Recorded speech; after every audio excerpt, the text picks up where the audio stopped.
Good morning বন্ধুরা, সবাই কেমন আছো? আশা করি ভালোই আছো আর ভালো থাকো। আর আজ সকালবেলা আমি একটা সুন্দর মেনু বানিয়েছি দুপুরে লাঞ্চের জন্য, ঠিক আছে?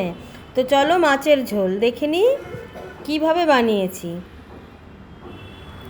এই মাছটার নাম হচ্ছে চাপিলা মাছ, ঠিক আছে, সামুদ্রিক মাছ। তো শিম, বেগুন, আলু কেটে নিয়েছি, পেঁয়াজ কুচিয়ে নিয়েছি দুটো, টমেটো, কাঁচা পাকা টমেটো নিয়ে নিয়েছি, আর নিয়ে নিয়েছি ধনেপাতা, কাঁচা লঙ্কা। এবার আমি কড়াইতে তেল দিয়ে, তেলের মধ্যে তেলটা গরম হয়ে গেছে, তেলের মধ্যে আমি মাছগুলোকে ছেড়ে মাছগুলোকে সুন্দর করে ভেজে নিলাম। দেখো, ওই তেলেই আমি কালো জিরা দিয়ে দিচ্ছি ফোড়নে। আর ওই তেলে আমি ফোড়নে কালো জিরা দেওয়ার পরে আমি আলুগুলোকে ছেড়ে দিচ্ছি, একটু নুন আর হলুদ দিয়ে ভালো করে ভেজে নেব।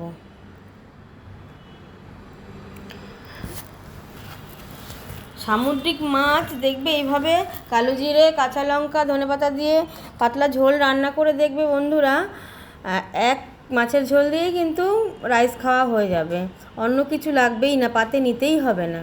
তো বেগুনটাকেও আমি ওইভাবে ভেজে নিচ্ছি নুন হলুদ দিয়ে। বেগুনটা কিন্তু সবার লাস্টে দেব, ঝোল নামানোর আগে, না হলে গলে যাবে। বেগুনটা ভেজে আমি এখন নামিয়ে নিচ্ছি। এবার শিমটা ছেড়ে দিলাম, শিমটাও আমি এপিট ওপিট করে একটু লাল লাল করে কাঁচা গন্ধটা যাতে চলে যায় ভেজে নেব নুন হলুদ দিয়ে। শিমটাকেও নামিয়ে নেব আমি ভাজা হয়ে গেলে। শিমটা ভাজা হয়ে গেছে, আমি এবার নামিয়ে নিচ্ছি। ওই তেলে আমি পেঁয়াজ ছেড়ে দিলাম। আমি এখানে দুটো মিডিয়াম সাইজের পেঁয়াজকে কুচিয়ে রেখেছিলাম, তো ওটাকে ভালো করে আমি লাল লাল করে ভেজে নিচ্ছি। কাঁচা টমেটো, পাকা টমেটো দুটো দিয়েছি কেটে পিস পিস করে, ওগুলোকে আমি ছেড়ে দিলাম তেলে। এবার ভেজে নেব ভালো করে মিক্স করে। 4টে কাঁচা লঙ্কা ফেলে দিয়ে দিয়েছি, আপনারা চাইলে বেশি বাড়িয়েও দিতে পারেন। আর এখানে অল্প ডালের বড়ি নিয়ে নিয়েছি।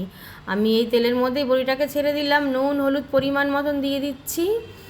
আর দিয়ে দিচ্ছি কাশ্মীরি গুঁড়ো লঙ্কা 1/2 চা চামচ আর লঙ্কার গুঁড়ো 1/2 চা চামচ দিয়ে ভালো করে মিশিয়ে নাড়িয়ে নেব।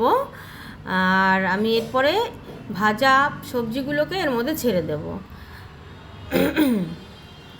ভালো করে কষিয়ে নেব বন্ধুরা। দেখো আমার কষা মোটামুটি রেডি হয়ে গেছে, বড়িটাও ভাজা হয়ে গেছে কষার মধ্যেই। এবার আমি পরিমাণ মতন জল ঢেলে দেবো, কেননা এটা আমি পাতলা ঝোল করব, যেহেতু একটু বাড়িয়ে জলটা দিতে হবে। তো 10 মিনিটের মতন আমি সেদ্ধ করে নেব, ফুটিয়ে নেব। দেখো মাছের ঝোলটা আমার পুরোপুরি ফুটে গেছে, আলু শিম সবই সেদ্ধ হয়ে গেছে।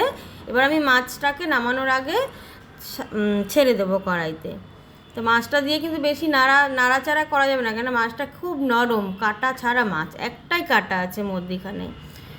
আর এই মাছটা বাজার থেকে কিনে বন্ধুরা রান্না করে খাবেন, দেখবেন খুব টেস্টফুল লাগে। আমি বেগুনটাকেও দিয়ে দিলাম, সঙ্গে ধনেপাতা দিয়ে দিলাম। এবার আমি মাছটাকে নামিয়ে নেবো ঝোলটাকে। পুরোপুরি আমার মাছের ঝোল রেডি। তো বন্ধুরা, আমার মাছের ঝোলটা যদি ভালো লাগে রেসিপিটা, তো লাইক কমেন্ট শেয়ার ফলো তো করে দেবেনই, সঙ্গে ইউটিউব চ্যানেলে গিয়ে সাবস্ক্রাইব প্লিজ করে দেবেন। তো আজকের জন্য এই রইল, কাল আবার নতুন ভিডিও নিয়ে আপনাদের সামনে আসবো। তো চলুন, টাটা।